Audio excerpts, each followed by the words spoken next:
स्वतःच्याच घरातनं विरोध होत असताना जर कोणी 19,000 कोटींचं साम्राज्य उभं करत असेल तर अशी स्टोरी किती प्रेरणादायी असेल बरं. बीकाजी आज भारतातला एक मोठा स्नॅक्सचा ब्रँड आहे. भुजिया, नमकीन, पापड, मिठाई किंवा रेडी टू ईट पदार्थ म्हटलं की हल्दीराम सोबत आता बीकाजीचं नाव देखील तितक्याच ताकदीनं घेतलं जातं. पण या ब्रँडची कहाणी सुद्धा तेवढीच धमाकेदार आहे. ही गोष्ट आहे एका अशा माणसाची ज्याला त्याच्या स्वतःच्याच घरातनं विरोध झाला होता, पण त्यानं काय केलं, मर्यादांना आपली ताकद बनवलं. ही गोष्ट आहे शिवरतन अग्रवाल यांची, एका अशा व्यक्तीची ज्यांनी प्रसिद्ध हल्दीराम घराण्यातून बाहेर पडून स्वतःचा स्वतंत्र ब्रँड उभा केला, हजारो कोटींचं साम्राज्य देखील तयार केलं. आज आपण बीकाजीची ही संपूर्ण कहाणी समजून घेणार आहोत. साध्या भुजियापासून सुरू झालेला हा प्रवास भारतातल्या सगळ्यात मोठ्या एथनिक स्नॅक्स ब्रँड पैकी एक कसा बनला हे आज आपण पाहणार आहोत या व्हिडिओच्या माध्यमातून. पण हे सगळं पाहण्यापूर्वी तुम्ही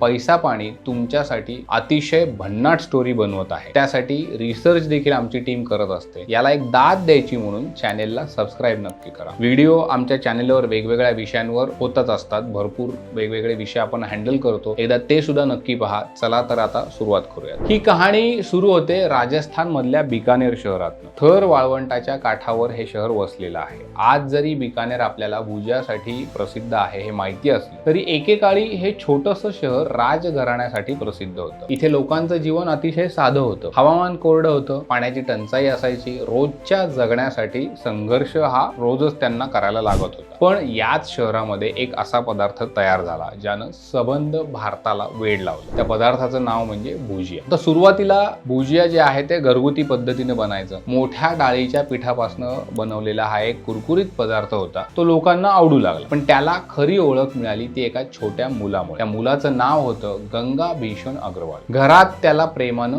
हल्दीराम म्हणायचे. फक्त 11 वर्षांचा असताना हा मुलगा वडिलांच्या दुकानामध्ये बसायला त्याने सुरुवात केली. त्याने काय केलं की आपलं जे प्रॉडक्ट होतं त्यामध्ये एक छोटासा बदल केला. पारंपरिक भुजिया थोडीशी जाड असायची. हल्दीरामनं काय केलं, ती अधिक बारीक केली, कुरकुरीत केली आणि चविष्ट केली. डाळीचं प्रमाण थोडंसं चेंज केलं, मसाले थोडे बदलले आणि ती जी नवीन चव होती ती मात्र लोकांना आवडू लागली. हळूहळू बिकानेरी भुजिया जी आहेत त्या प्रसिद्ध व्हायला लागल्या. लोक काय करायचे, थांबून भुजिया घेण्यासाठी इथे येऊ लागले. त्या काळामध्ये मार्केटिंग होतं का? नाही. सोशल मीडिया होता का? नाही. जाहिराती नाही. पण चव चांगली होती. ती चव जी आहे ती लोकांपर्यंत पोहोचत होती. पुढे हल्दीराम यांना 3 मुलं झाली, मूलचंद, सत्यनारायण आणि रामेश्वरलाल. इथून पुढे व्यवसायाचा विस्तार सुद्धा सुरू झाला. 1950च्या दशकामध्ये कुटुंबातील काही सदस्य कलकत्त्याला गेले. तिथे त्यांनी हल्दीराम भुजियावाला नावानं दुकान सुरू केलं. बिकानेरच्या बाहेर हा व्यवसाय वाढू लागला. पण आता जसजसा व्यवसाय वाढला तसतसं कुटुंबामध्ये विभागणी देखील सुरू झाली. 3 भावांनी वेगवेगळे व्यवसाय सुरू केले. काहींनी काय केलं, हल्दीराम अँड सन्स नावानं दुकान सुरू केलं. काहींनी हल्दीराम भुजियावाला हे जे नाव होतं तेच ठेवलं. व्यवसाय वाढत होता पण कुटुंब एक मात्र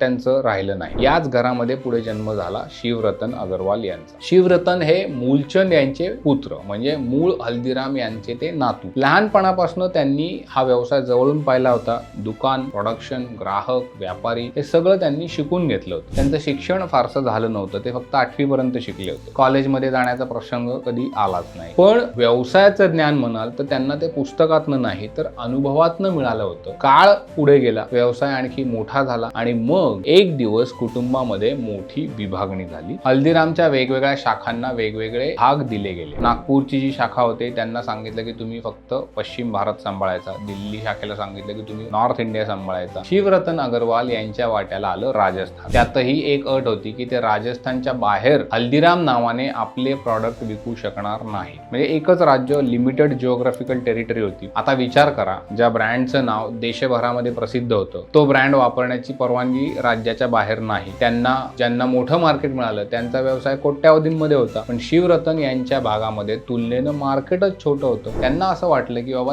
आपल्यावर हा अन्याय झालेला आहे. पण अनेक लोक अशा परिस्थितीमध्ये हार देखील मानतात. शिवरतन अग्रवाल हे तसे नव्हते. त्यांनी वेगळा निर्णय घेतला. त्यांनी काय ठरवलं की दुसऱ्याच्या नावाने मोठा होता येत नसेल आपल्याला तर आपण स्वतःच नाव इतकं मोठं करायचं आणि स्वतःचा ब्रँड निर्माण करायचा. 1986 साली त्यांनी हल्दीराम हा ब्रँड पूर्णपणे सोडला. हा निर्णय मोठा होता कारण त्या काळामध्ये ब्रँड म्हणजे विश्वास. ग्राहक नावावर पदार्थ खरेदी करत होते. हल्दीराम हे नाव अगोदरच देशभरामध्ये देखील पोहोचलं होतं, ओळखलं जात होतं. अशा वेळी ते नाव सोडायचं आणि नवीन काहीतरी सुरू करायचं म्हणजे म्हणजे जवळपास शून्यातून सुरुवात करण्यासारखं होतं. पण त्यांनी एक नवीन कंपनी सुरू करायचं ठरवलं. त्याचं नाव ठेवलं शिवदीप इंडस्ट्रीज. हे नाव त्यांनी त्यांचा मुलगा दीपक याच्या नावावरनं केलेलं होतं. पण साधारण काही वर्ष गेल्यानंतर त्यांना लक्षात आलं की बाबा हे जे नाव आहे ते लोकांना रिकॉल होत नाही, त्यांच्या मनात बसत नाही. स्नॅक्स ब्रँडसाठी एक वेगळी ओळख त्यांना पाहिजे होती, अशी ओळख जी थेट राजस्थानशी आणि बिकानेरशी जोडली जाईल. मग 1993 मध्ये त्यांनी कंपनीचं नाव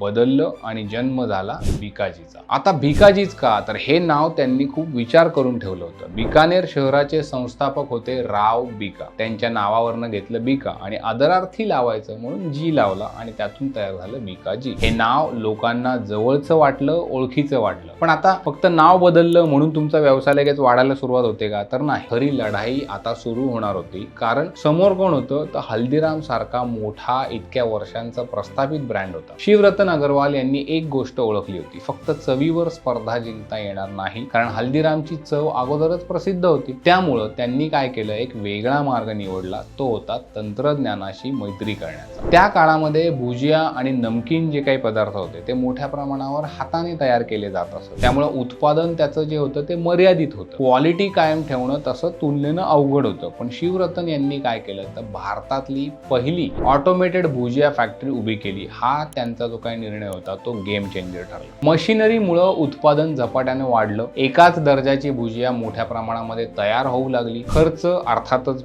मास प्रोडक्शन झाल्यामुळे खर्च कमी झाला. बिकाजीला कमीत कमी किमतीमध्ये चांगला माल विकता आला आणि ग्राहकांना हे सगळं आवडलं. त्यांनी फक्त भुजियावर थांबून न राहता वेगवेगळे नमकीन, मिठाई आणि स्नॅक्स जे आहेत ते देखील बाजारात आणायला सुरुवात केली. बिकाजी हळूहळू राजस्थानच्या बाहेर पोहोचू लागला आणि 1994 मध्ये कंपनीने त्यांचा पहिला एक्सपोर्टचं जे डील होतं ते कंप्लीट केलं, ते देखील UAE मध्ये. कंपनीसाठी हा मोठा टप्पा होता, कारण कंपनी स्थापन झाल्यानंतर काही वर्षातच ती इंटरनॅशनल मार्केटमध्ये पोहोचली होती. परदेशात राहणाऱ्या भारतीयांना बिकानेरी चव हवी होती. बिकाजीने ती संधी ओळखली आणि हळूहळू त्यांनी गल्फ देश, नंतर इतर देश, अशा प्रकारे बिकाजीचा इंटरनॅशनल मार्केटमधला विस्तार जो आहे तो वाढवत नेला आणि कंपनीने खरी झेप घेतली ती त्यानंतर मार्केटिंगमध्ये. भारतामध्ये पारंपरिक स्नॅक्स कंपन्या त्या काळामध्ये जाहिरातींवर फारसा खर्च करत नव्हत्या. जाहिरातींवर खर्च करणं हा कन्सेप्टच त्यांना पटायचा नाही. लोकांना वाटायचं की बाबा चांगला पदार्थ आहे ना, तो आपल्या आप विकला जातो. पण शिवरतन अग्रवाल यांनी विचार वेगळा केला. त्यांनी अमिताभ बच्चन यांना ब्रँड अँबॅसेडर बनवलं आणि हा त्यांचा जो निर्णय होता तो गेम चेंजर ठरला. कारण अमिताभ बच्चन म्हणजे काय, तर अमिताभ बच्चन म्हणजे विश्वास, घराघरामध्ये पोहोचलेला चेहरा.